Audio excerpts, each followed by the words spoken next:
días.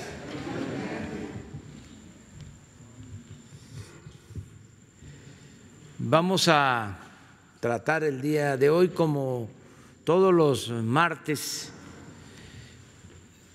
el tema de la salud, de cómo se va avanzando en el combate a la pandemia.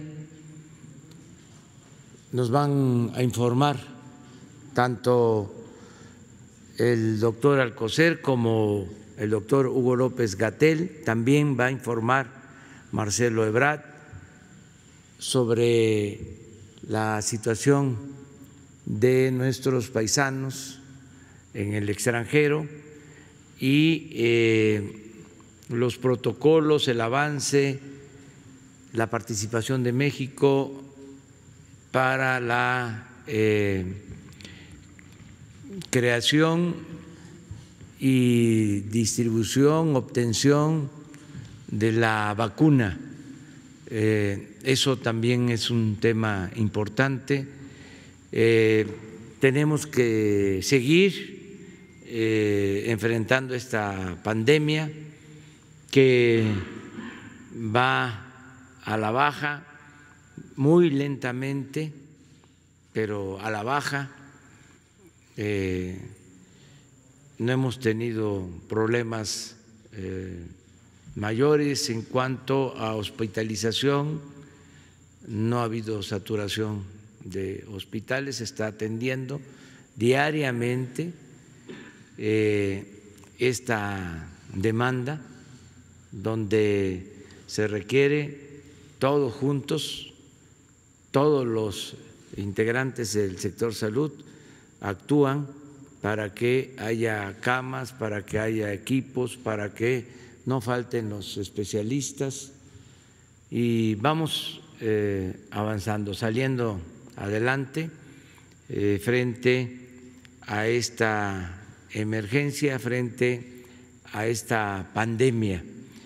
De modo que el día de hoy vamos a dedicarlo básicamente a informar sobre cómo vamos en el combate al COVID-19. Tiene la palabra el doctor Jorge Alcocer. Muchas gracias, señor presidente. Muy buenos días, es un gusto saludarlos. Como ustedes saben, y lo acaba de expresar en lo general el señor presidente, nuestra experiencia programada, progresiva y con metas calculadas nos han permitido salvar muchas vidas y no llegar a tomar decisiones de a quién sí y a quién no. Hoy tenemos un crecimiento promedio, que lo veremos adelante, diario del 1.2% en el número de casos nuevos. La epidemia sigue en nuestro país, pero contamos con el 54% de camas de hospitalización general disponibles y más del 60% de las equipadas con ventilador y personal calificado. Aprendimos que la epidemia en nuestro territorio no es homogénea. La geografía de nuestro país permitió la expresión en tiempos muy diferentes. Sin embargo, al cabo de 144 días del registro del primer mexicano infectado por el SARS-CoV-2, hemos atendido además situaciones críticas de acción urgente de rebrotes en varios estados. Para hoy, en el Día del Pulso de la Salud, tendremos la actualización del informe técnico del COVID-19 en voz del doctor Hugo López-Gatell. Y además, el canciller Ebrard nos hará favor de plantear un camino muy rápido, un camino que a veces se siente atropellado por la necesidad de contar con una vacuna. ¿Cuál es el camino ese? El acceso en nuestro país de contar con algo que defina y que cuando menos inmunice a la población en contra del SARS-CoV-2, así como nos hablará del seguimiento no olvidado al COVID de mexicanos residentes en Estados Unidos. Doctor Hugo López-Gatell, por favor.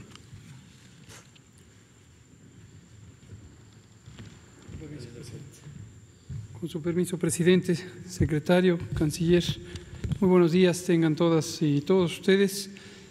Vamos a comentar un poco el informe técnico hasta el corte más reciente, que fue el que presentamos ayer por la tarde, y acostumbramos aquí en martes del Pulso de la Salud destacar algunos de los elementos que nos interesa identificar para conocimiento de la población respecto a los números y a las tendencias y a las gráficas.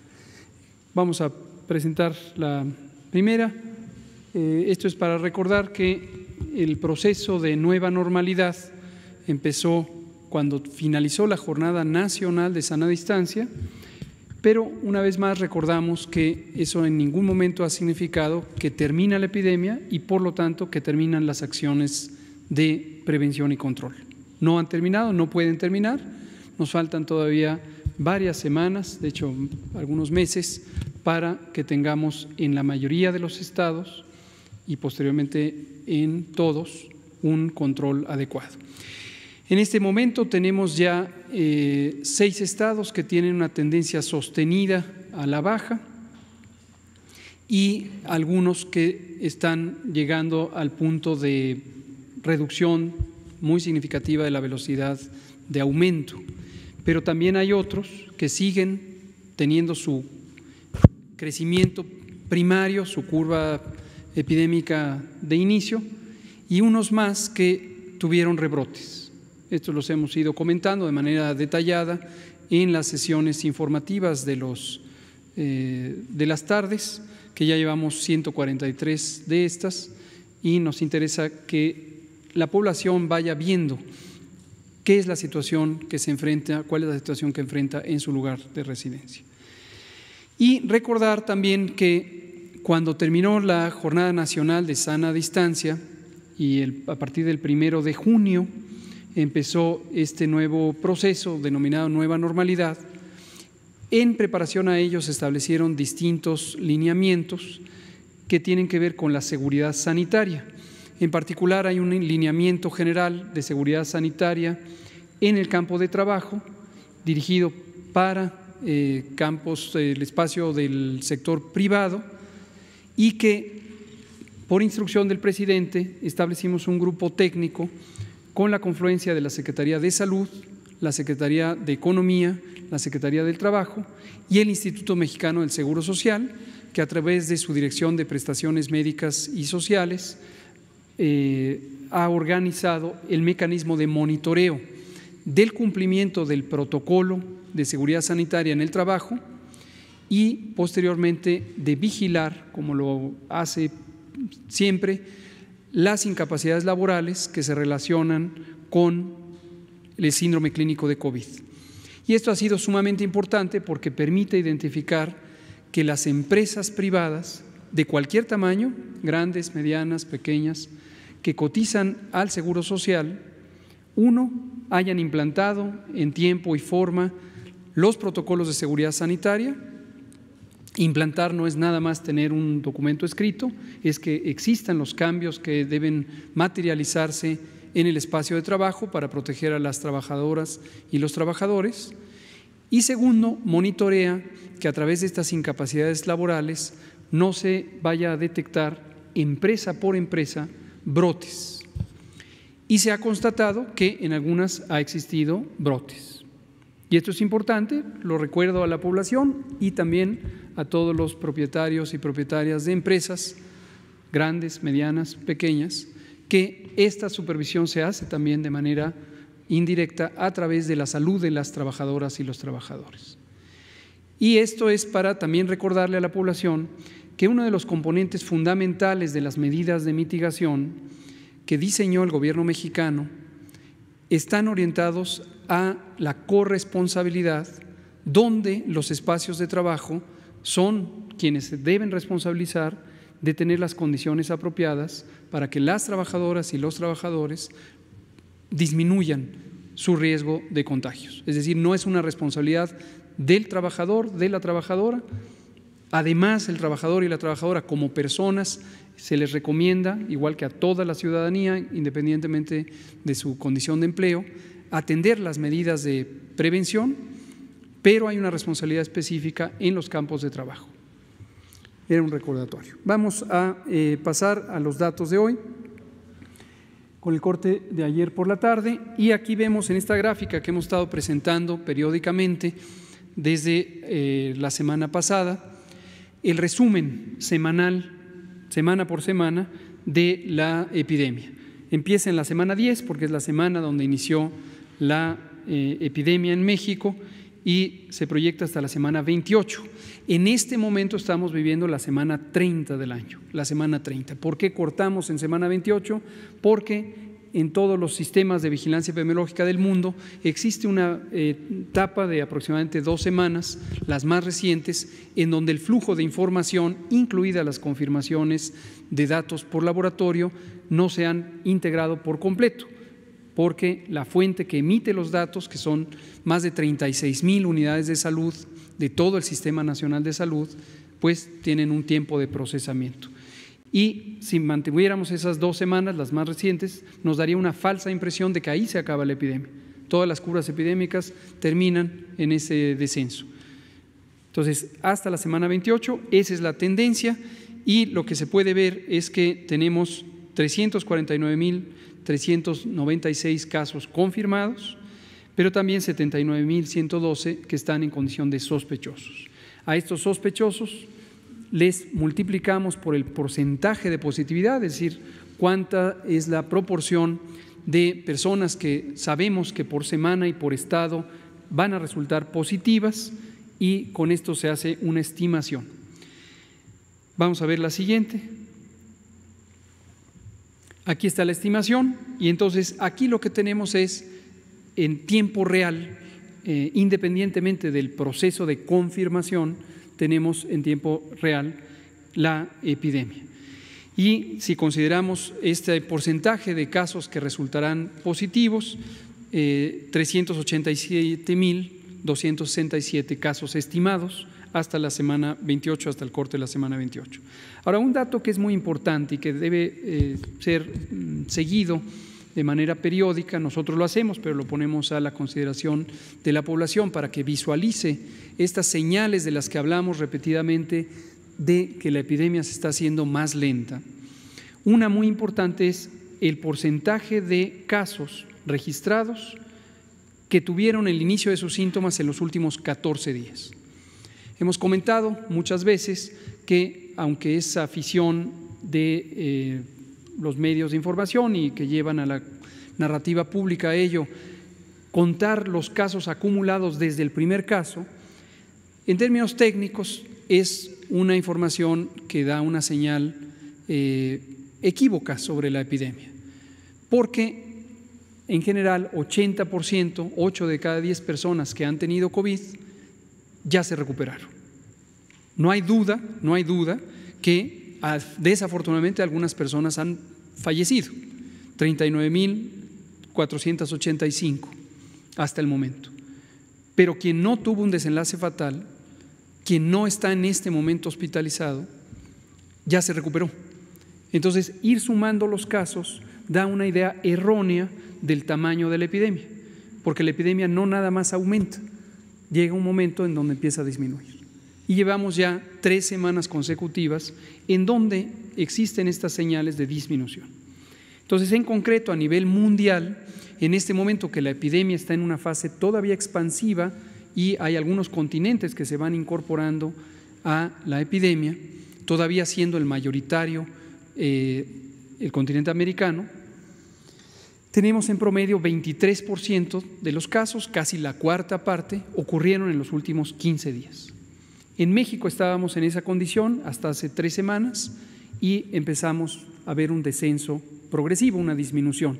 Y es lo que se ve en esta casilla verde que está en la diapositiva: 46,820 personas con COVID lo han tenido en los últimos 14 días, de los casos confirmados. Y 12% es ese porcentaje. no 25, no 23, sino 12%. Cuando tenemos la perspectiva de los estados, este es un indicador también muy importante porque nos permite ver el nivel de actividad epidémica que hay en las entidades federativas. Entonces hay que estar al pendiente de este, pero es una buena noticia.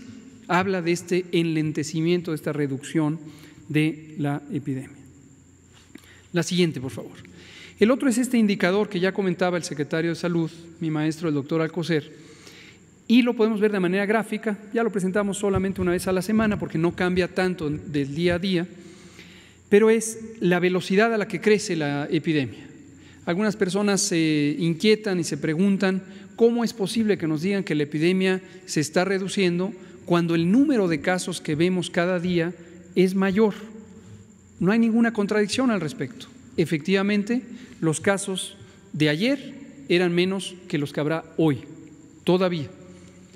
Pero el porcentaje de cambio de un día para otro es menor. Y esto es la velocidad a la que crece la epidemia. Desde luego, como la epidemia ha ido creciendo, representa un número cada vez mayor de casos.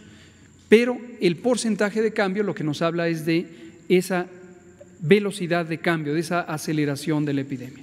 Y lo que vemos en la gráfica es que cuando inició la epidemia, en el lado izquierdo de la gráfica, teníamos 26% de cambio de un día para otro, en promedio. Y luego se fue reduciendo y en abril bajó a cerca del 12%, en mayo estuvo alrededor de 10 u 8%, en junio estuvo alrededor de 6 a 7%, en julio de 5 a 6% y finalmente en este momento, a casi terminar julio, estamos viendo que estamos a 1.2%. Llegará el momento en que tengamos 0% de crecimiento de la epidemia.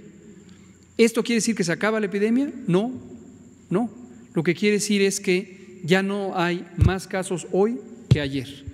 Y a partir de ese punto, los casos del día presente empezarán a ser menores que los casos nuevos del día anterior.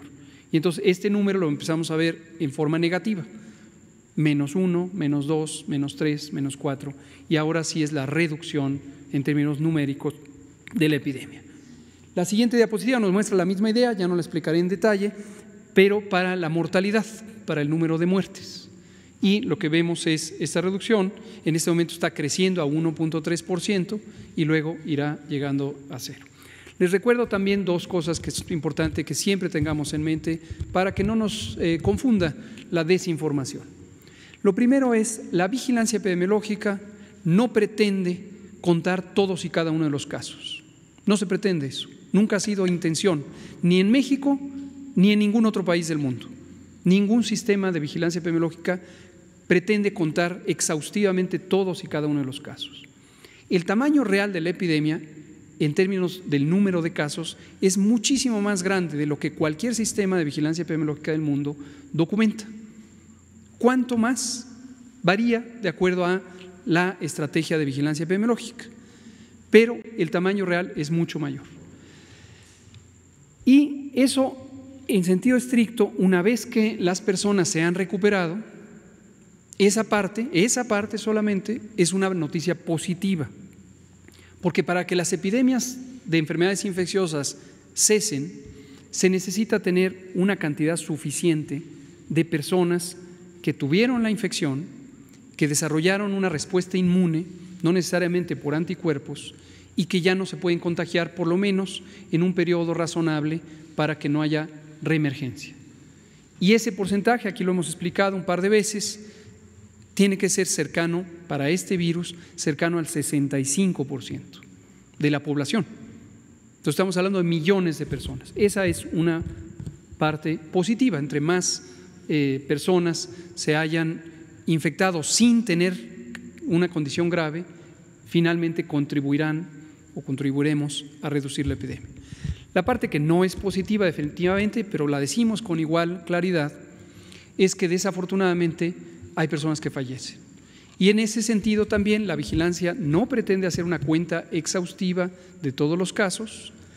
Para eso existen las estadísticas vitales que tienen otro procedimiento y hay una autoridad nacional que es el INEGI órgano constitucional autónomo que se encarga de las estadísticas vitales, es la fuente oficial de estas estadísticas vitales. Y llevamos trabajando varias semanas con INEGI, con el Registro Nacional de Población, que depende de la Secretaría de Gobernación, con el Instituto Nacional de Salud Pública, con la Organización Panamericana de la Salud, la Secretaría de Salud, por supuesto, y el Seguro Social, en analizar algo que ya se empieza a ver en otros países. Concretamente en la región europea se presentó el viernes pasado el informe de exceso de mortalidad. Nos interesa que todo el mundo tenga claro qué esperar. En Europa, el informe de exceso de mortalidad lo que muestra es cuántas veces más aumentó la mortalidad durante este año 2020, en lo que llevamos de la epidemia de COVID, comparado con lo que tradicionalmente en 2019, 18, 17, 16, varios años atrás, ocurría de mortalidad general por todas las causas. No es la mortalidad por COVID, es por todas las causas. Pero en este tipo de epidemias aumenta la mortalidad por muchos mecanismos que se van después estudiando en todos los países progresivamente.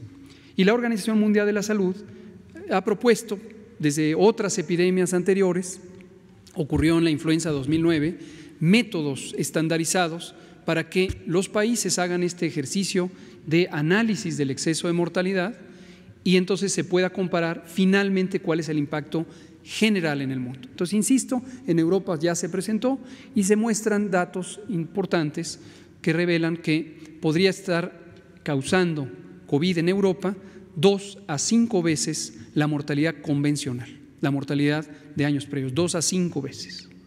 En México estamos haciendo este análisis, como lo anunciamos hace más de 5 semanas, y estamos usando los métodos estandarizados y muy probablemente pronto vamos a tener resultados ya que comentar con México. Bueno, vamos a terminar con la ocupación hospitalaria.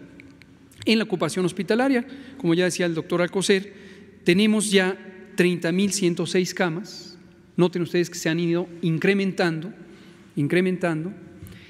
y de ellas 46% están en este momento ocupadas. Estas son las camas generales, las camas que no necesitan equipo y personal especializado en medicina crítica, en personas críticamente enfermas. Si lo vemos por entidad federativa, no me detengo en todas, pero se muestra de izquierda a derecha en las columnas. Empezamos con Nuevo León, que tiene ocupación de 79% y tiene una reserva en este momento de 21%. Otros estados, Nayarit, Tabasco, tienen en este momento ocupación de 76% y ya tiene una reserva incrementada de 24%. Recordarán que hace unos días teníamos 16% de disponibilidad en Tabasco. ¿Por qué aumentó? Porque aumentó el número de camas. Establecieron una unidad temporal de 50 camas, hay reconversiones en el Seguro Social, en los distintos hospitales de la Secretaría de Salud de Tabasco se hicieron ampliaciones y por eso hoy ya documentamos esta ampliación. Y así vamos a seguir todo momento adelante de la sobreocupación hospitalaria. Y la última diapositiva muestra la misma idea, pero para camas destinadas a personas críticamente enfermas. Algunas son primariamente terapias intensivas, unidades establecidas de terapia intensiva, y otras, en este caso son la mayoría, se habilitaron camas generales para que tuvieran los equipos necesarios, los ventiladores mecánicos, los monitores y sobre todo el personal especializado en el manejo de personas en estado crítico. De estas tenemos 39% ocupadas, por lo tanto 61% disponibles, y si las vemos de izquierda a derecha, aquí sí Tabasco en este momento encabeza la lista, aunque todavía tiene un 34% de disponibilidad. Y esta es importante, el seguimiento de esta variable, de esta situación, porque como decía ya el secretario y lo ha comentado el presidente en múltiples ocasiones, incluido ahora, hemos logrado que no se rebase la capacidad instalada o expandida del Sistema Nacional de Salud. Y este es un objetivo específico que nos trazamos desde la preparación de esta epidemia, donde a través de 2 mecanismos, la mitigación comunitaria masiva, que es estas medidas de sana distancia, nos permitieron reducir la velocidad de contagios para que nunca llegáramos a tener en el día más importante de transmisión una cantidad de personas que necesitaron hospitalización y que fuera mayor a la disponibilidad de camas. Y lo segundo, expandimos el número de camas. Entonces son los dos objetivos fundamentales que nos han permitido reducir el impacto en la mortalidad. La mortalidad, y con esto termino, la mortalidad por COVID tiene un componente directo causado por el virus. El daño orgánico que produce este virus emergente, este virus que estaba en el reino animal, no se ha determinado exactamente en qué especies de animales silvestres, y que emergió hacia la población humana, hacia la humanidad, la especie humana, a fines del 2019, causa daño, y causa un daño muy importante a los pulmones, principalmente. Causa daños en otros órganos y los puede lesionar gravemente y, desafortunadamente, por este mecanismo puede causar la pérdida de la vida. Y este es un fenómeno que no se puede modular excepto que se tenga o una vacuna, que ahorita se mencionarán los esfuerzos para obtenerla, o tratamientos específicos. Y hasta el momento no hay ningún tratamiento médico que haya tenido un impacto, un efecto sustancial en reducir la mortalidad por este virus, en la parte del daño orgánico que produce. Pero enfatizamos una y otra vez estas dos medidas de evitar la saturación hospitalaria, porque se sabe, y ha ocurrido tristemente en otros países, sobre todo los que estuvieron afectados por la epidemia al inicio, que hay una parte evitable de la mortalidad. Y esta depende de que exista la posibilidad de atender a las personas con oxigenación invasiva, con hidratación, con muchos otros procedimientos, y entonces se reduce la mortalidad respecto a lo que hubiera ocurrido. Esa es la mecánica del manejo de la epidemia. Muchas gracias, presidente.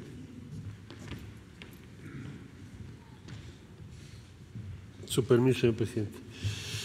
Muy buenos días.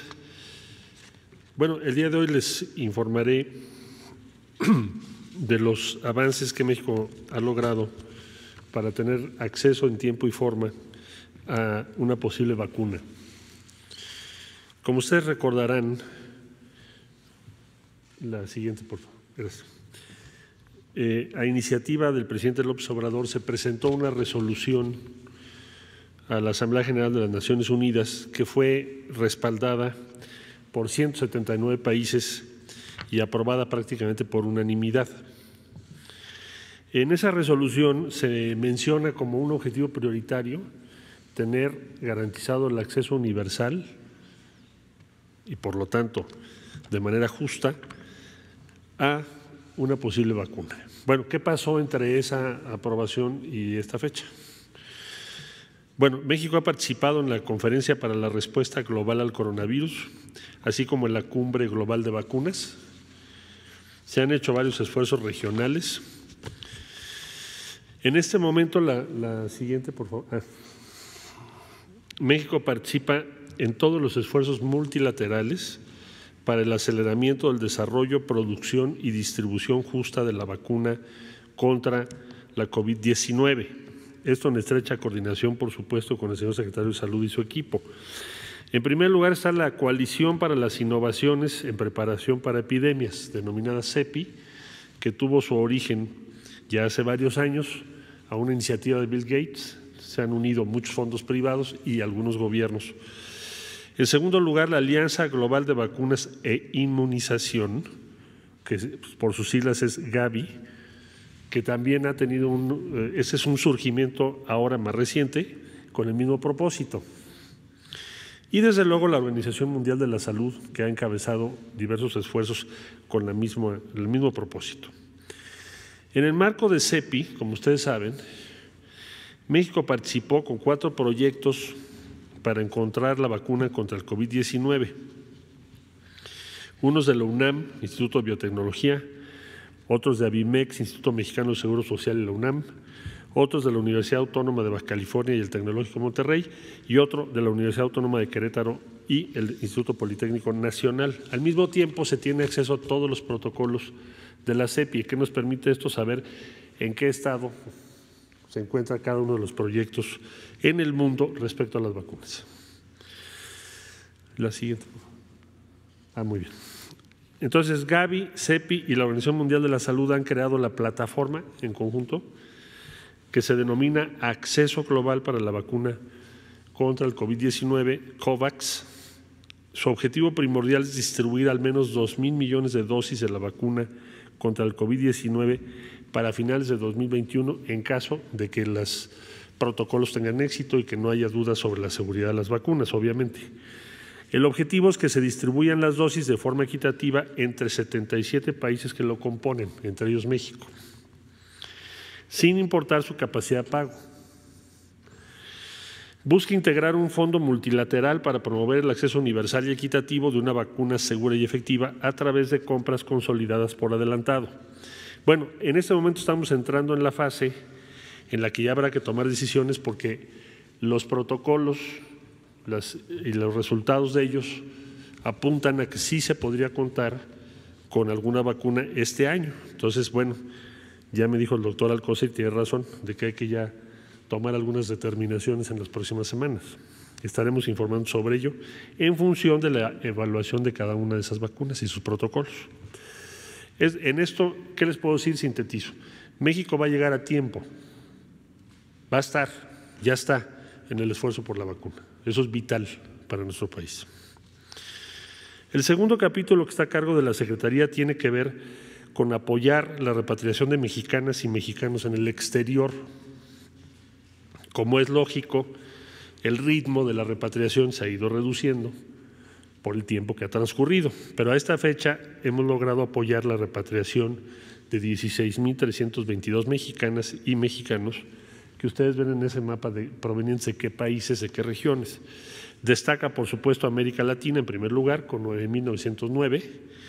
En segundo lugar, tenemos a Europa con 4.025 y en tercer lugar, África con 603. Asimismo, informarles que, como se sabe, el señor presidente nos ha pedido que estemos muy atentos a nuestras comunidades, sobre todo en los Estados Unidos. A esta fecha están trabajando todos los consulados, salvo Portland, que va a abrir el día de mañana otra vez, reabrir sus operaciones. Todos los demás están funcionando con las disposiciones de sana distancia. El propósito es respaldar a nuestros conciudadanos que están en los Estados Unidos. La siguiente, por favor. Este es el mapa al día de hoy de todos los consulados funcionando. Enseguida, algunas de las imágenes de lo que se está haciendo por cada uno de los consulados, que nos mandan diario un reporte. La siguiente, por favor. Los apoyos que hemos recibido en El Paso, Nueva York y Chicago, que son notables por parte de diferentes aliados locales. La siguiente, vinculación con aliados locales, ahí está Houston y Orlando.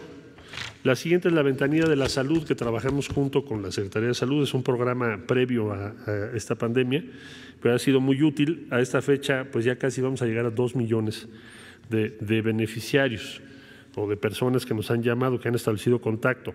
Y de esa directamente hay un monitoreo solicitado por estas personas de 398,000 mexicanas y mexicanos en los Estados Unidos. Hay finalmente pruebas gratuitas ya en este momento en Houston y además en Chicago, Yuma y Orlando. Y esto va a seguir creciendo. Pruebas de COVID-19. Ese sería el reporte al día de hoy, señor presidente. Muchas gracias. Bueno, pues esta es la información.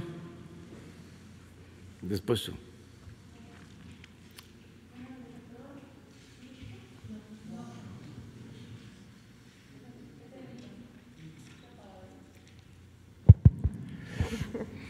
Lisbeth Álvarez, Diario Basta, Grupo Cantón. Gracias, presidente. Mi pregunta sería, ¿cuál es su opinión sobre que los senadores del PAN han mencionado que van a presentar una denuncia ante las organizaciones de las Naciones Unidas, la Convención Interamericana de Derechos Humanos y la Organización de Estados Americanos contra el subsecretario Hugo López-Gatell por el mal manejo de la pandemia y la negligencia de esta? Y por otro lado, preguntarle al subsecretario López-Gatell el por qué el día de ayer no asistió a la reunión de gobernadores del PAN y saber si el viernes acudirá al estado de Tabasco. Esa sería mi primera pregunta y una segunda, si me lo permite. Gracias. Bueno, mire, hay, como lo hemos manifestado desde el inicio de la pandemia, mucha desinformación, mucha politiquería, no solo durante la pandemia, desde antes, ¿no? Y va a concluir la pandemia, así lo deseamos, lo queremos, lo anhelamos, y va a seguir la politiquería porque se está llevando a cabo una transformación, y lo he dicho varias veces, cuando hay una transformación se produce una reacción conservadora. Los que no quieren que se den los cambios, los que quieren mantener al antiguo régimen, en este caso un régimen de corrupción, de injusticias, de privilegios. Entonces, son grupos que se sienten afectados porque se les quitaron sus privilegios. Entonces hay esa oposición al gobierno y se va incluso a intensificar en la medida que se vayan acercando las elecciones en México, porque como es de dominio público, estos grupos han manifestado que quieren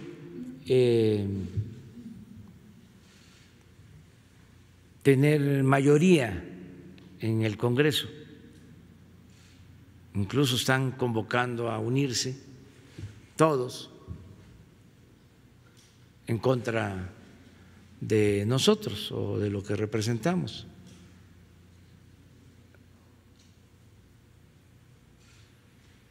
Por eso estas acusaciones que van a la ONU, que van a la OEA, que van a la Organización Mundial de la Salud,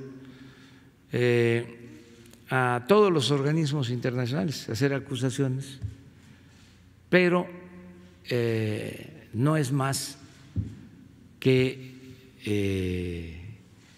politiquería. Antes se le llamaba coloquialmente grilla. Entonces hay que tener también paciencia, no tomar en cuenta todo ese protagonismo sin fundamento, irresponsable, porque se están queriendo montar en una tragedia. Eso es lo que hace la prensa amarillista, que quisiera que hubiesen más muertos en México que en ninguna parte del mundo. Lo que hace el Reforma, de que sin tomar en cuenta a la población de los países, nos compara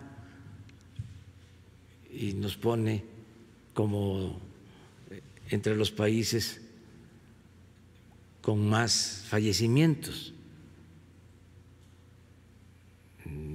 Es muy triste y lamentable compararnos, ¿no?, cuando se trata de fallecidos, pero ellos lo hacen. Entonces, no está de más decirle a la gente, a los mexicanos, que aunque ofrecemos disculpa a otros países por compararnos, y sobre todo en este caso tan lamentable, pues en proporción al número de habitantes, en México hay menos fallecidos que en Estados Unidos, menos fallecidos que en Brasil, menos fallecidos que en España, que en el Reino Unido, que en Italia y que en otros países. Y que lo que hemos hecho, y lo digo en plural, ha sido muy bueno, a pesar de lo terrible de esta pandemia y del dolor que produce, se ha logrado disminuir el número de fallecimientos, se han salvado vidas, y esto se ha logrado en primer lugar por la actitud responsable de nuestro pueblo. Porque ¿qué hubiese pasado si llamamos a que la gente se retirara a sus hogares y no hubiesen hecho caso? Pues entonces el contagio iba a ser mayor, masivo, y al mismo tiempo muchos más enfermos, y no íbamos a tener hospitales para atender enfermos, porque el régimen anterior de corrupción dejó por los suelos el sistema de salud. Entonces, cuando la gente hace caso y actúa responsablemente y se cuida y no sale, esto permite que el contagio no se dé con tanta intensidad y nos da tiempo para reforzar el sistema de salud y tener los médicos que no habían, especialistas, contratar personal, reconvertir hospitales, hacer hospitales COVID, comprar ventiladores que no teníamos, tener los equipos para dar atención a la gente, pero con la estrategia que se aplicó primero, insisto, porque la gente actuó de manera responsable y lo tenemos que agradecer. Fue ejemplar el comportamiento del pueblo de México. Esto nos ayudó mucho, porque aquí hay un agravante que ya va a llegar el momento de analizarlo. Nos afectó más el COVID porque se padecen en México de enfermedades crónicas, más que en otros países. Ahora que fui a Washington en la plática con el presidente Trump, que me preguntaba sobre cómo estamos enfrentando el problema de la pandemia, le dije, es difícil para nosotros, estamos saliendo adelante por el apoyo del pueblo y porque nos dio tiempo para atender a todos los enfermos. No nos pasó como en otros lugares, en otros países, en donde había que esperar camas. Y incluso hay quejas de que se seleccionaba al paciente, que se podía atender de acuerdo a la edad, una situación muy lamentable. Entonces, eso lo evitamos en el país. Aquí, antes de terminar de contarles sobre esta plática con el presidente Trump, abro un paréntesis para decir que toda esta estrategia ha funcionado porque se decidió hacerle caso a los especialistas, al doctor Alcocer, y uno de ellos, muy importante, el doctor Hugo López-Gatell, que nos ha ayudado mucho con un equipo de expertos. Por eso hemos salido adelante. Cierro el paréntesis y le decía al presidente Trump en la plática, ¿saben que desgraciadamente los dos países que representamos padecemos de enfermedades crónicas? Le decía yo, el primer lugar en el mundo, le dije con todo respeto, en obesidad, Estados Unidos. El segundo lugar en el mundo en obesidad, México.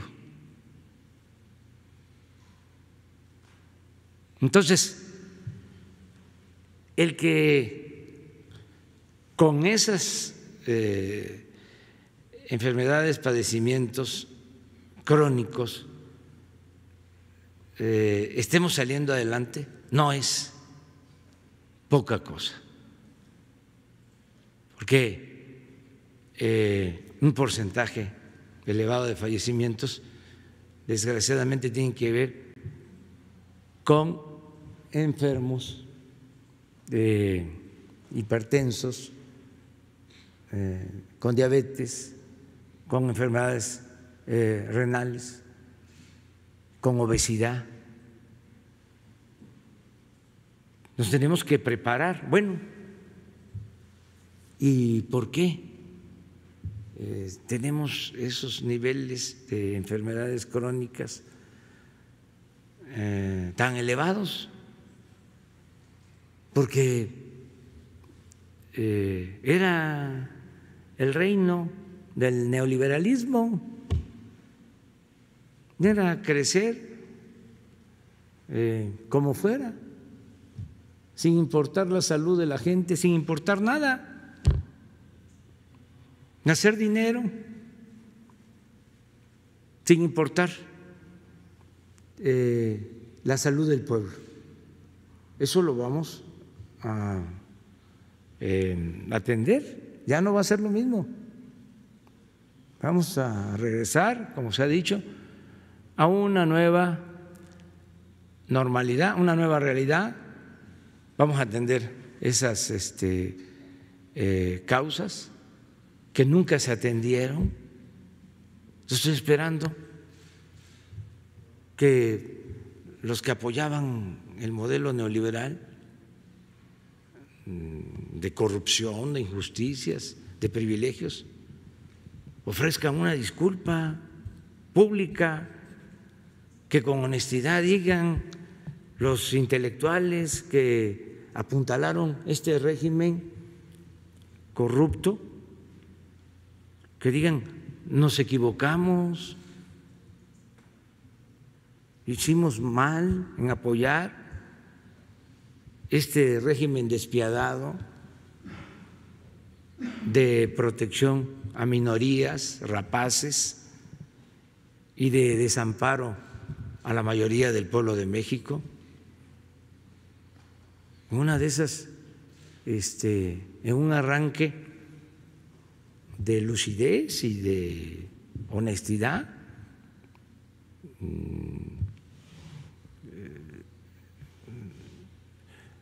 leemos un manifiesto de esa naturaleza, no lo descartemos. Entonces, para cerrar con tu pregunta, es propaganda, grilla, politiquería. Bueno, si usted le permite saber por qué el subsecretario Hugo López-Gatell no asistió ayer a la reunión de gobernadores del PAN y si el viernes irá a Tabasco. Sí. Por favor.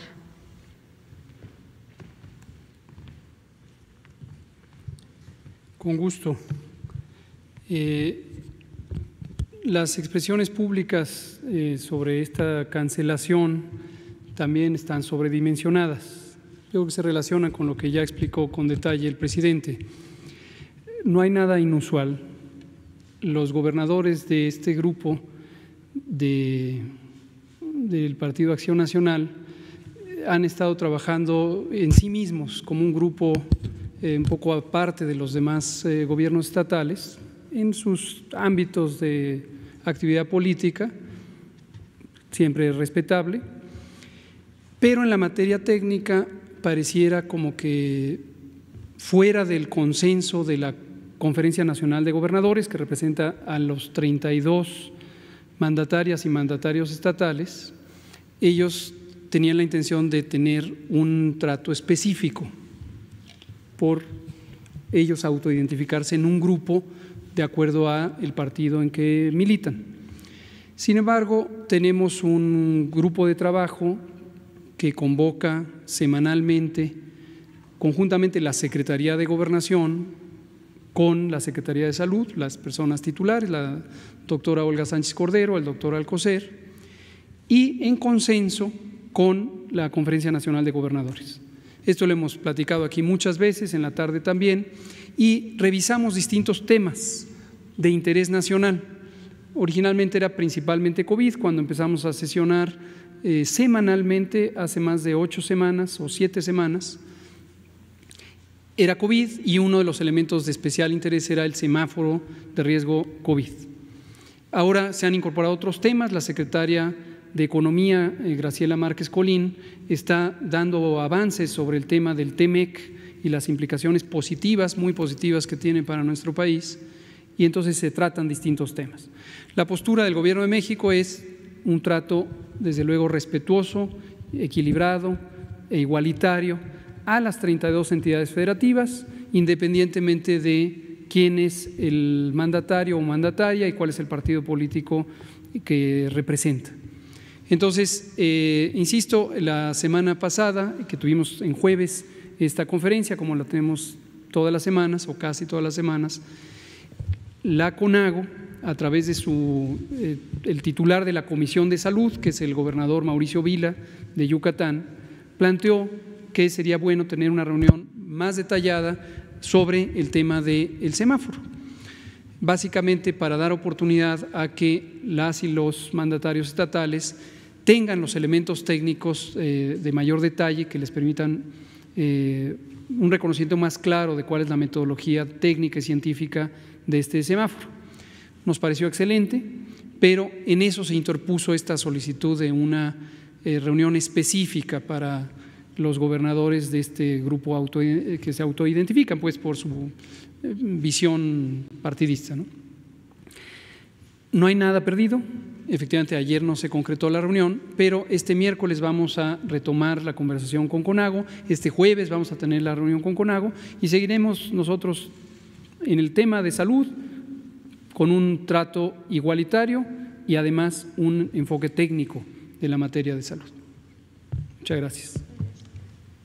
Presidente, y mi última pregunta, ¿saber qué información tiene sobre la salud del maestro Zoe Robledo? Está bien, pues tuvo que salir de Chiapas, ya está en México, pero está bien de salud, un accidente muy aparatoso, lamentable, perdió la vida una persona y de parte de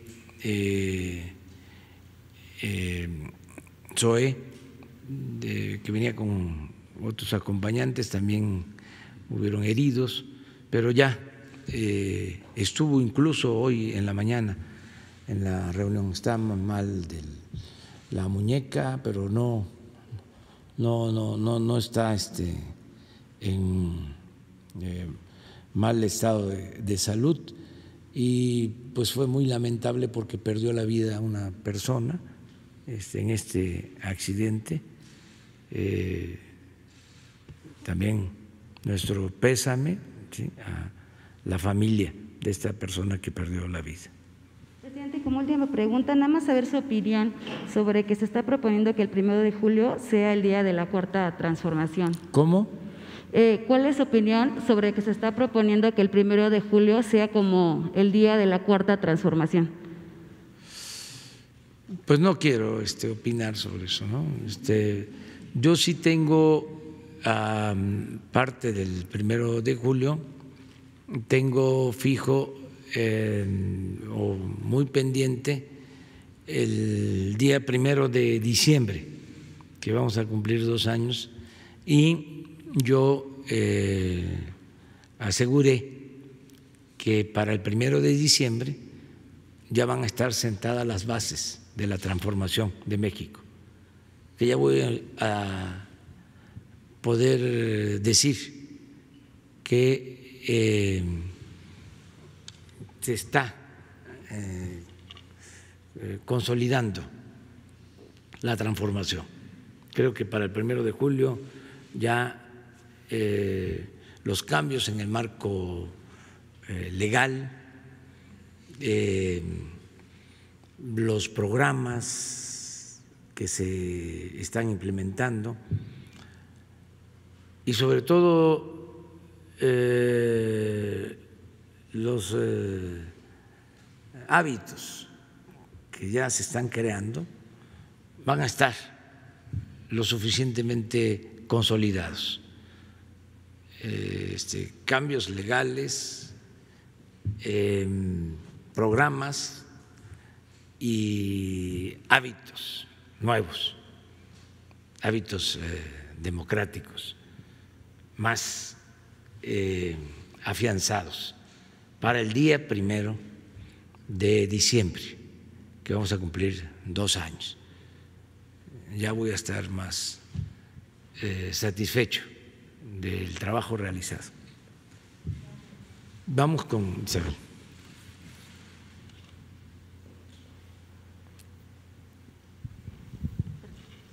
Gracias. Buenos días a todos. Me gustaría preguntarle al secretario de Relaciones Exteriores, o mejor dicho, que fuera un poco más amplio en la cuestión de la vacuna. ¿Cuál es el elemento, el factor, si nos pudiera compartir 1 o 2, que lo llevan a señalar esta buena noticia, ¿no?, que posiblemente a finales de este año pudiera haber esta vacuna? ¿Y cómo sería el protocolo, digamos, de adquisición y de entrega? Usted ha señalado que va a llegar a tiempo a México, que México llega a tiempo a la vacuna. ¿Cómo se repartiría? ¿Sería por países? Son 77 países al mismo tiempo, y el estimado del costo de esta vacuna. Y preguntarle al subsecretario Gatell si hay riesgos, o el propio secretario de Salud, ¿hay riesgos de contraer COVID-19 en la reproducción humana convencional? Estas 2 partes, y después un cuestionamiento para usted, presidente.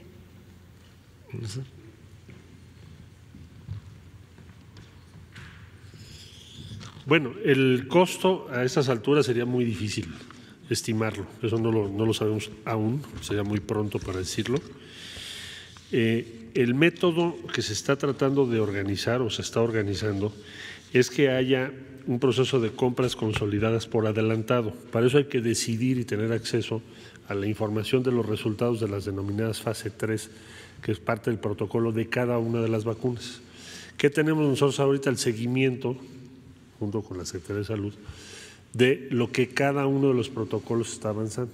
Entonces sabemos que hay varias vacunas, hay algunos que lo anuncian muy en términos pues de sus intereses de cada una de las empresas, pero también tenemos información de los gobiernos. Entonces sabemos que los resultados que se están obteniendo son, primero, más rápido de lo que habíamos previsto, por fortuna, y segundo, que ya hay datos que apuntan a que esos avances que hasta ahora conocemos puedan dar lugar a que se tenga una vacuna pues probablemente hacia el fin del año. Eso puede cambiar, pero al día de hoy es lo que conocemos. Por eso estamos participando en COVAX, además de las CEPI, Gavi, COVAX. COVAX es una iniciativa en la que estamos participando 77 países en este momento. El día de ayer tuvimos reunión para eso. Entonces, ¿qué es lo que compartimos? ¿Cuál es el avance de cada protocolo? Cada uno de los proyectos en curso pues son de diferentes tipos de empresas. Los gobiernos están participando de diferente manera, pero la esencia ¿cuál es? Que estemos, y esa es la instrucción que nos dio el presidente, en esa mesa estamos, tengamos la información a tiempo y que la Secretaría de Salud pueda tomar la decisión de cuál de las vacunas en su caso será la elegida para que en México se pueda aplicar. Tenemos relación muy cercana, como ustedes saben, pues con Estados Unidos, con la Unión Europea, con China, con muchos países, en América Latina también, en donde estamos compartiendo esa información.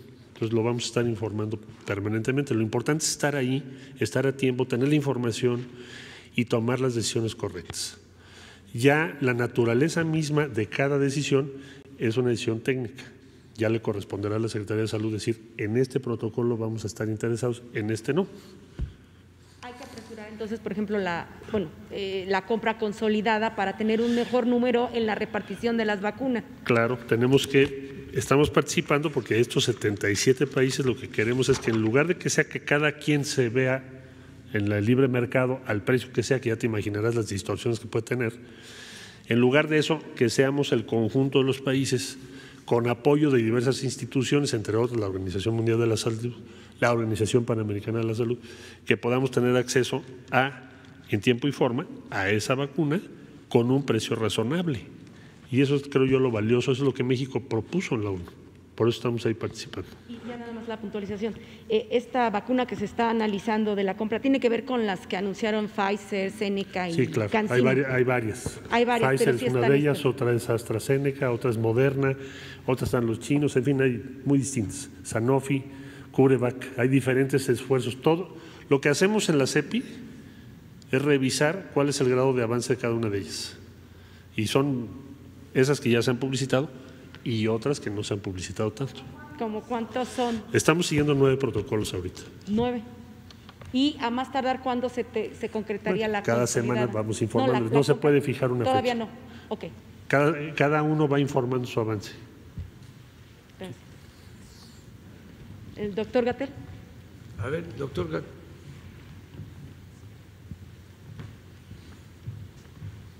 Muchas gracias. Su pregunta era sobre si en la reproducción humana se puede transmitir. Convencional, hay riesgo de transmitir el COVID. Exacto. Es importante, esta pregunta fue abordada al inicio de esta epidemia, cuando se detectaron los primeros casos en China. La experiencia durante la epidemia en China dio información muy valiosa y una de las prioridades fue identificar el mecanismo o los mecanismos de transmisión.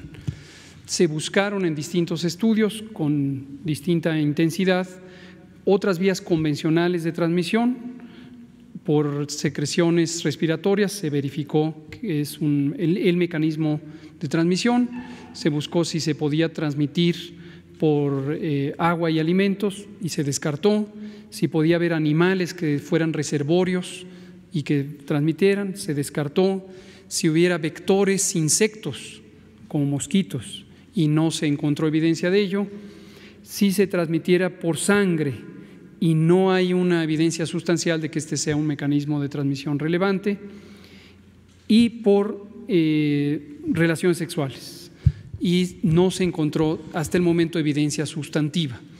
Desde luego, en la reproducción humana, pues también hay un fenómeno de acercamiento físico, y si una de las dos personas en la pareja tiene durante los primeros días, 14 días, vamos a poner en general, del inicio de los síntomas, o incluso los 2 días antes del inicio de los síntomas, en donde ya se puede tener la capacidad de infectar, que se llama el periodo presintomático, pues si hay besos, abrazos, cercanía, se puede transmitir, pero es por la vía respiratoria, no por la vía sexual. En el portal del Centro Nacional para la Prevención y Control del VIH-Sida y otras infecciones de transmisión sexual, mejor conocido como CENSIDA, y que es www.censida.gov.mx, hay una sección específica sobre la sexualidad y COVID, y hay varios documentos de consulta en donde la doctora Letza de la Torre, la directora general, y su equipo han puesto a disposición la evidencia científica más reciente sobre el tema. Gracias. Presidente, dos cuestiones. Saber si ya platicó con el ingeniero Javier Jiménez Espriu, deja la secretaría, no la deja, esto por un lado, si ya tuvo la reunión con él. Y por el otro me gustaría también platicarle un tema que ha ventilado Excelsior, Grupo Imagen, estos últimos días, que tiene que ver con el aeropuerto de Santa Lucía, en donde hay una persona, un hombre, que dice ser dueño de 128 hectáreas de San Miguel Xaltocan. Hay un juicio en seguimiento, la SEDATU dice que si en todo caso esta persona acredita que es dueño original de estas 128 hectáreas, pues ellos no van a pagar, sino que va a pagar la Sedena. Yo le pregunto, ¿ustedes como gobierno estarían en la posibilidad de llegar a un acuerdo extrajudicial para entregar en tiempo y forma este aeropuerto o van a esperar a que se desahogue todo el juicio? Mire, no tenemos ningún problema. La verdad es que se tenía bastante superficie disponible en Santa Lucía. Por eso era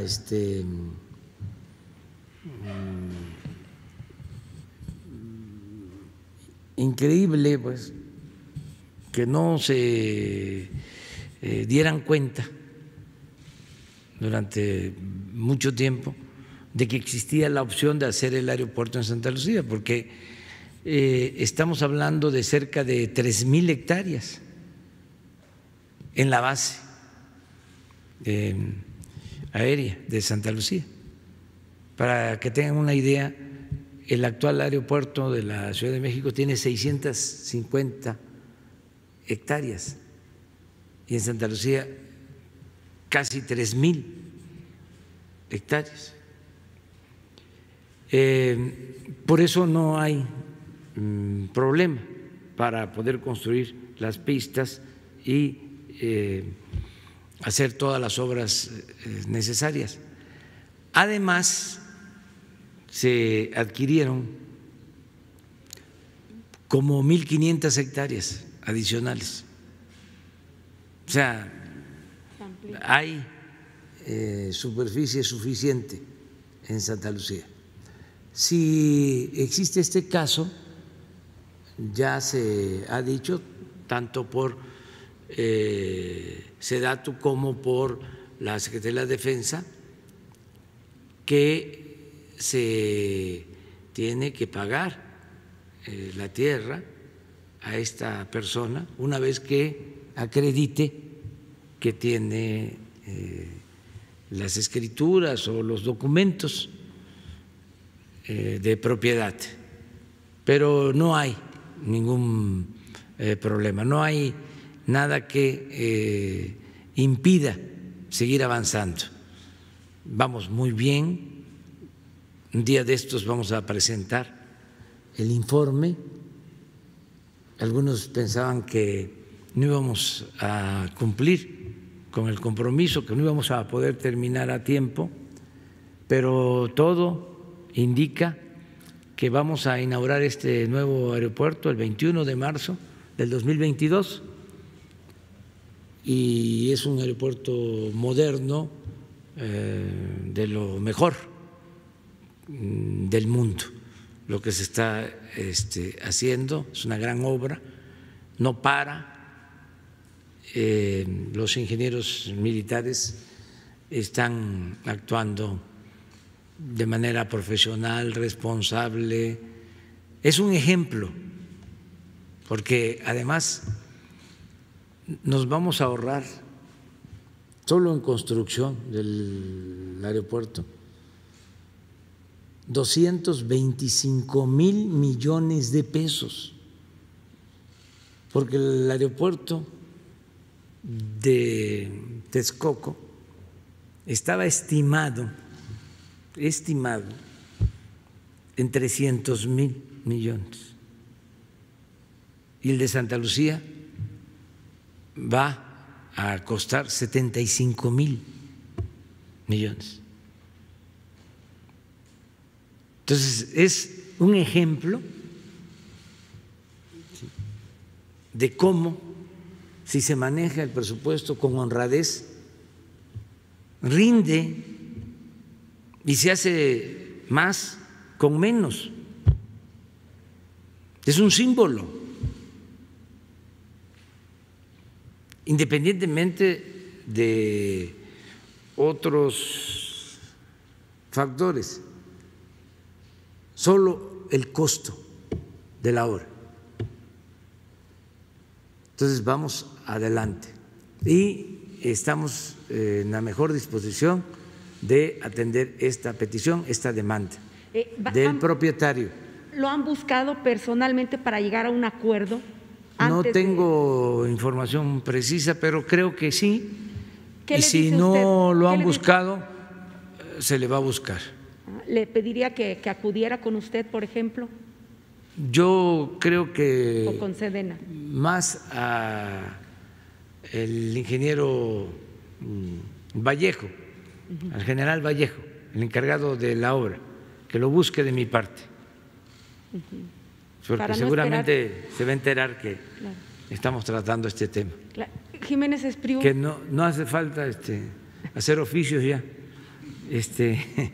Aquí ya de manera directa. Pueden llegar a un acuerdo. Hablé ayer con el ingeniero Javier Jiménez Espriu y quedamos en reunirnos el jueves, de modo que pasado mañana, jueves, yo les informo.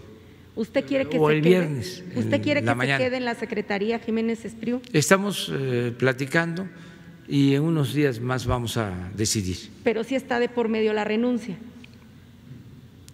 Estamos platicando, vamos a esperarnos. ¿Van a platicar sobre la renuncia? ¿O sobre qué van a platicar? Desesperemos. Bueno, ¿sobre qué van a platicar?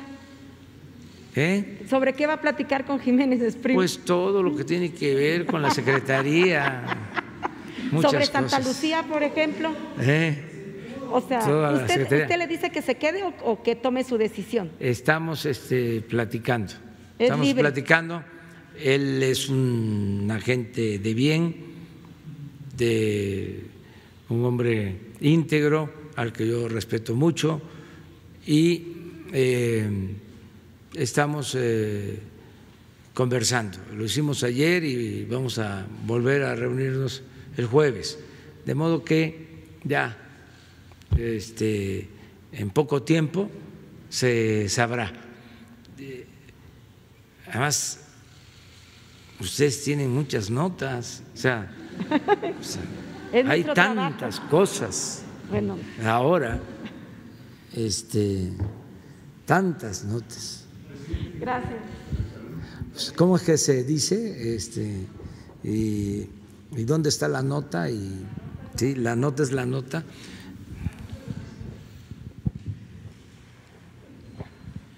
Presidente de todos los mexicanos, Carlos Pozos, reportero de La Molécula. Usted nos había dejado una tarea que consiguiéramos los nombres de los 95 senadores que votaron a favor de la reforma energética. No le voy a dar los 95, pero sí los principales.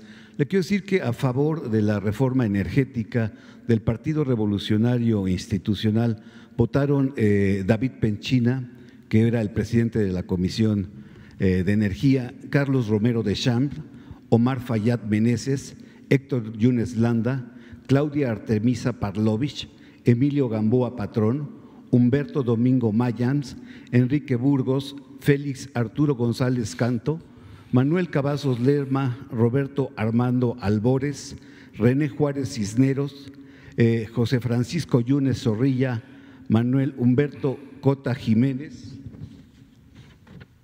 Eso es por parte del PRI. Por parte de Acción Nacional, Luisa María Calderón Hinojosa, Salvador Vega Casillas, Ernesto Cordero Arroyo, Juan Carlos Romero Hicks, Francisco García Cabeza de Vaca, Francisco Domínguez Servín, Roberto Gil Suart y Javier Lozano Alarcón.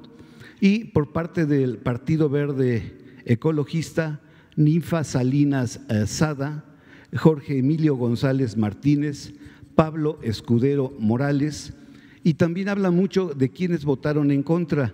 En contra votaron por parte del PRD Rabín Sabat Salazar, Fernando Mayans, Adán Augusto López, Zoé Robledo, y por parte del PT Manuel Bartlett. Esos son los nombres de los senadores que votaron y esa fue la tarea que nos dejó, presidente. Sí, mire, yo creo que con la detención del señor Lozoya se van a aclarar muchas cosas, porque se va a saber si para la aprobación de esa reforma hubo dinero de por medio. Es decir, si se compró la reforma. Por eso es muy importante el que la Fiscalía haya resuelto arreglar jurídicamente la extradición del señor Lozoya como testigo colaborador o como testigo protegido, porque esa información que pueda proporcionar va a ayudar mucho en el propósito de limpiar de corrupción a México, de purificar la vida pública. Y no es solo lo de la reforma energética, está lo del asunto de Odebrecht, de los contratos que se entregaron a Odebrecht y los sobornos que entregó Odebrecht. Esto no es un secreto. Lo que pasa es que aquí no se hablaba del asunto, pero el señor Odebrecht, como testigo protegido en Estados Unidos, dio a conocer que en México entregó sobornos por 10.500.000 y que por esos sobornos obtuvo utilidades de alrededor de 40 millones de dólares. Eso está en las declaraciones de Odebrecht en Estados Unidos, o de esa información se tiene conocimiento. Entonces hay que ver qué tipo de contratos.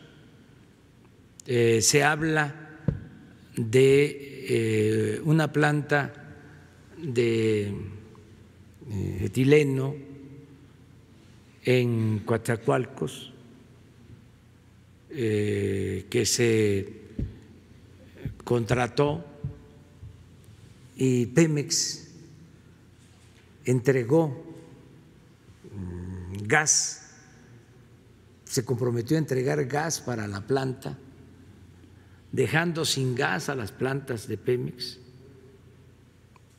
¿Sí? Un contrato muy desfavorable a Pemex. O sea, se agravó la situación financiera de Pemex, se afectó a Pemex con ese acuerdo.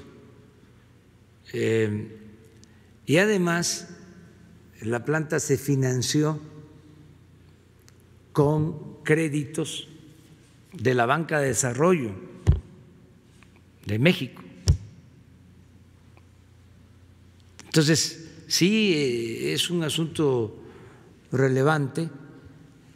No hay que generalizar, no hay que decir que todos los legisladores fueron sobornados, eso no. Además, no adelantar vísperas, no especular. Si se tiene el compromiso del señor Lozoya de dar la información a cambio de una reducción de pena, porque así es el procedimiento, cuando hay un testigo protegido por la información que ofrece para profundizar en la investigación, castigar a más involucrados y algo que es muy importante en el caso de México y en todos los casos, ¿no? En Estados Unidos lo practican mucho, la recuperación del dinero.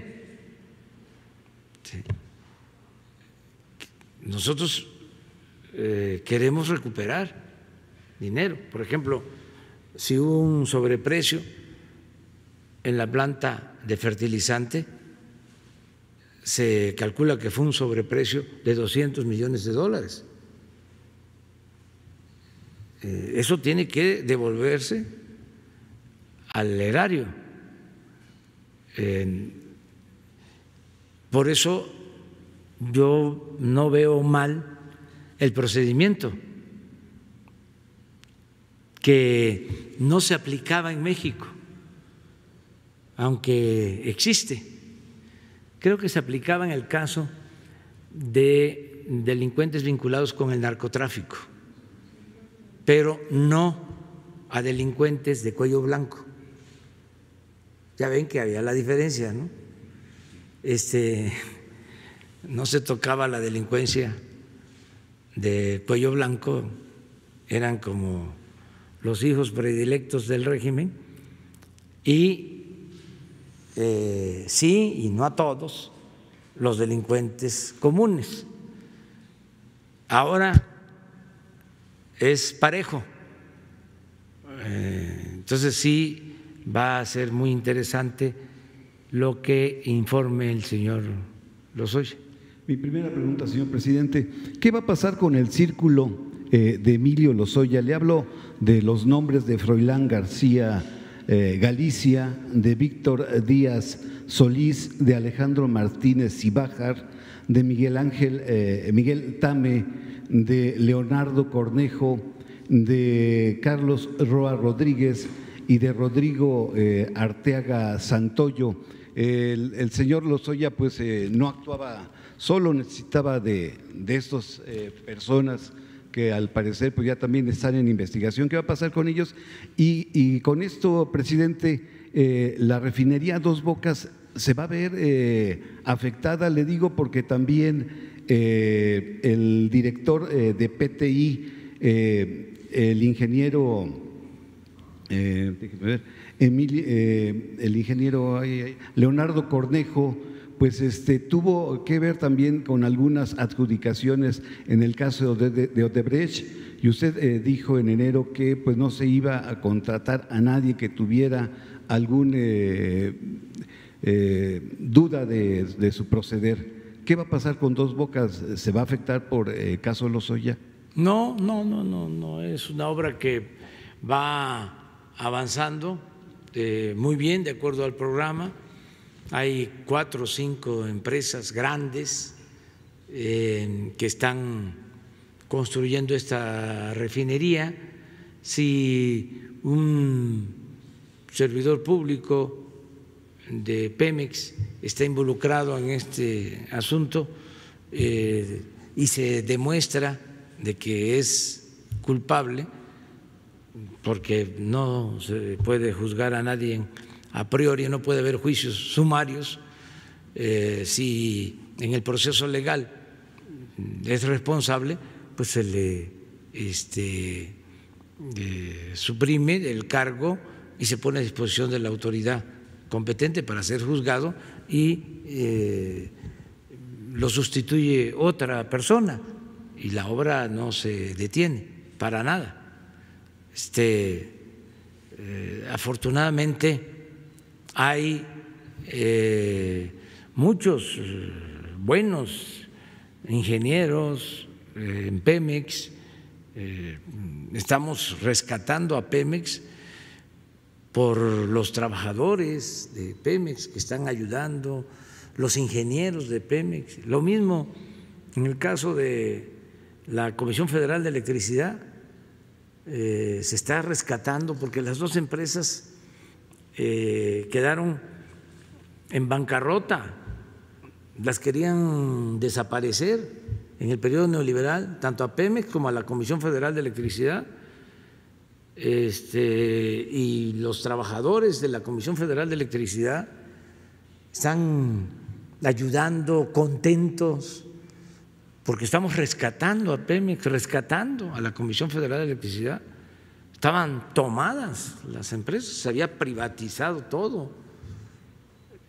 Eran buenos negocios privados, malos negocios públicos. Lo mismo en el caso de Ferrocarril, en todos.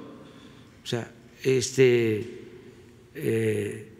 era atracar a Pemex, atracar a la Comisión Federal de Electricidad. Yo recuerdo que cuando estaba joven, o más joven que ahora, que estudiábamos, participamos en el movimiento de Rafael Galván. Estaba yo en primero de la carrera de ciencia política, íbamos a las marchas y se buscaba la democratización del sindicato de electricistas y había una consigna, se coreaba: Suter, apaga la luz, Suter, apaga la luz. Y ahora cada vez que los veo a los trabajadores les digo: Suter, prende la luz, Suter, prende la luz. Y se está prendiendo la luz en todos lados, por los trabajadores, por los técnicos. Entonces, si hay alguien que tiene acusaciones, pues ahí lo tiene que enfrentar y resolver. Eso lo tiene que ver con la Fiscalía, pero pues no implica detener ninguna obra. Mi segunda pregunta, señor presidente, tiene que ver con el INE. El Tribunal Electoral confirmó que de no solicitarle por ahora a usted el abstenerse a realizar inspecciones de carácter electoral, pero advierte que podría llegar a medidas cautelares como la suspensión de las mañaneras. Usted en su segundo informe dijo que todavía falta por erradicar por completo el fraude electoral. Hace más o menos 3 semanas, un lunes, recuerdo yo en el periódico El Universal, Lorenzo Córdoba advierte que las autonomías siempre han estado en riesgo porque se han construido a base de arrebatarles facultades a los poderes ejecutivos y que siempre han intentado interferir. Mi pregunta específica, señor presidente, ¿confía usted en el árbitro? Y las actuales circunstancias económicas hacen viable mantener el presupuesto del INE. Bueno, es un asunto ya se ha tratado muchas veces. A mí lo que me importa, y es un deber, el que las elecciones sean limpias y sean libres y que haya democracia en México, que se acaben los fraudes electorales. Ese es un objetivo del actual gobierno y es parte de la transformación de México.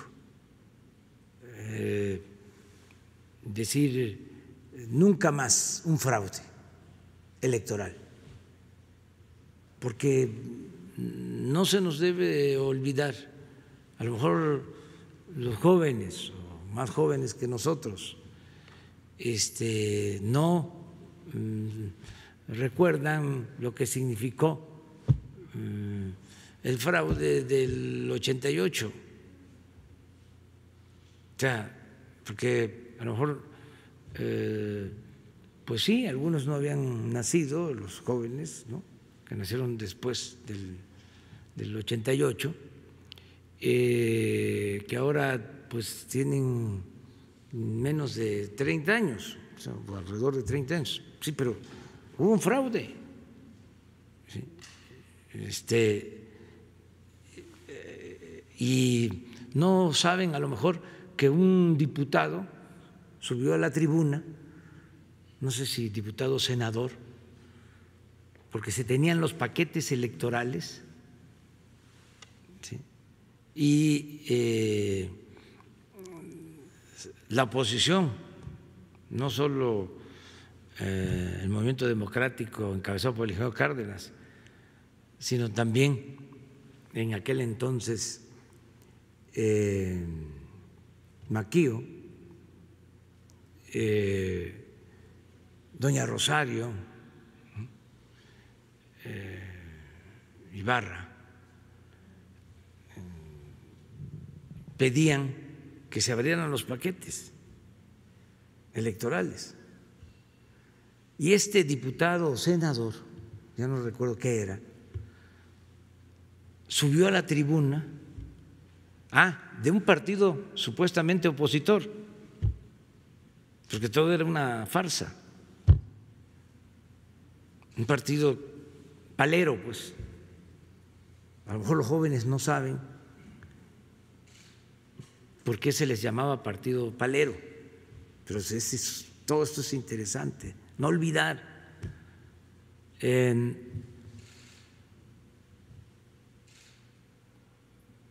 Este legislador exclama que debían de quemarse, destruirse esos paquetes. Fíjense la historia. A los pocos días hubo un incendio en la Cámara de Diputados, nada más que el viento no sopló para donde estaban los paquetes y no se quemaron, pero de todas maneras los destruyeron.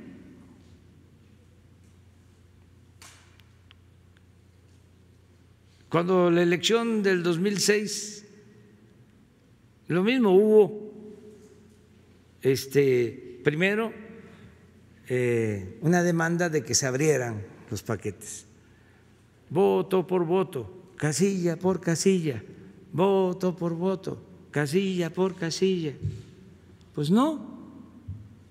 Y luego un medio de comunicación pidió que se conservaran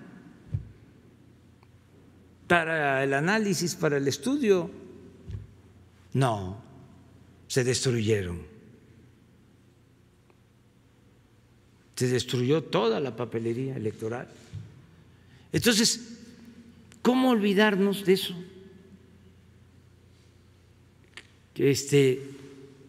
Ya basta. A mí lo que me sorprende es de que todos estos personajes defiendan ese régimen antidemocrático y quieran regresar a eso. Entonces, lo que nos importa es que haya democracia, que haya transparencia, que las autoridades electorales no estén al servicio de ningún partido, del gobierno, como ha sucedido siempre. Yo nunca he platicado con el presidente del INE, precisamente porque respeto la autonomía de ese instituto. Nunca lo he visto en el tiempo que llevo en el gobierno. Y seguramente sí se reunía con el presidente Peña y con otros, pero yo no. Les decía yo que en el caso del fiscal, porque hay autonomía en la Fiscalía de la República, tiene como 5 meses que no me comunico con él. Además, como vino lo del COVID, pues tanto él como yo nos cuidamos. Pero no hay comunicación porque ya la Procuraduría no depende del Ejecutivo. El doctor Alcocer lo veo mínimo 2 veces por semana, a Marcelo 3 veces por semana, o más, al Hugo también, diario, pero porque tienen que ver con el Poder Ejecutivo. Muchas gracias, señor presidente. Muy bien, le vamos a dejar hasta allá, porque ayer nos pasamos y hubieron muchos reclamos de la gente de que era mucho tiempo y que no debemos de consumir. Sí, vamos a hacer gira. Vamos a estar en Oaxaca. La reunión de seguridad y la conferencia nacional va a ser en Oaxaca el viernes, porque voy a aprovechar también para visitar obras. Voy hacia el Istmo y voy a la costa de Oaxaca, me regreso hasta el domingo, o sea que nos vamos el jueves por la tarde-noche y regresamos el domingo. Vamos a hacer un recorrido por Oaxaca, sobre todo vamos a el Istmo de Tehuantepec y a la costa, a Huatulco, vamos a Puerto Escondido, vamos a ver cómo va el avance de la construcción de 2 carreteras que son muy importantes, la de Oaxaca al Istmo y la de Oaxaca a Puerto Escondido, que son 2 carreteras que se iniciaron hace más de 10 años y no se terminan, y nosotros la vamos a concluir. Se está trabajando en las 2 carreteras que van a ayudar mucho en la comunicación de Oaxaca, aparte de que estamos trabajando como en 120 frentes para caminos de concreto a municipios de Oaxaca, pero estas son carreteras, les llaman supercarreteras, casi autopistas. Vamos a supervisar y vamos a inaugurar una primera etapa del puerto de Salina Cruz, de la rehabilitación que se está haciendo en el puerto, y vamos a ver ya el avance que se tiene en la construcción del ferrocarril, de las vías para el ferrocarril del Istmo. O sea, tenemos bastante trabajo por allá. Vamos a salir por Puerto Escondido. O sea, sí, vamos a Oaxaca, de Oaxaca a Ixtepec, Tehuantepec, Salinas, Huatulco y Puerto Escondido. O sea, el Istmo, bueno, Oaxaca, Valle Central, el Istmo y la costa. Es probable que sea por avión a Oaxaca y de regreso también de Puerto Escondido.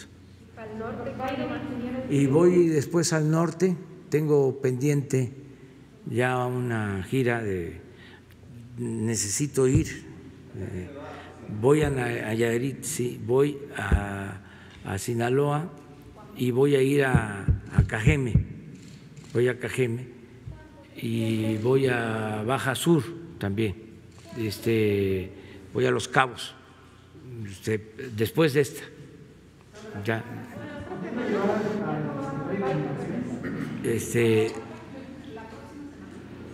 No sé si la próxima, sí, pero esa es la que sigue, esa es la que tengo pendiente esa gira, tengo que ir allá, sí, con ustedes.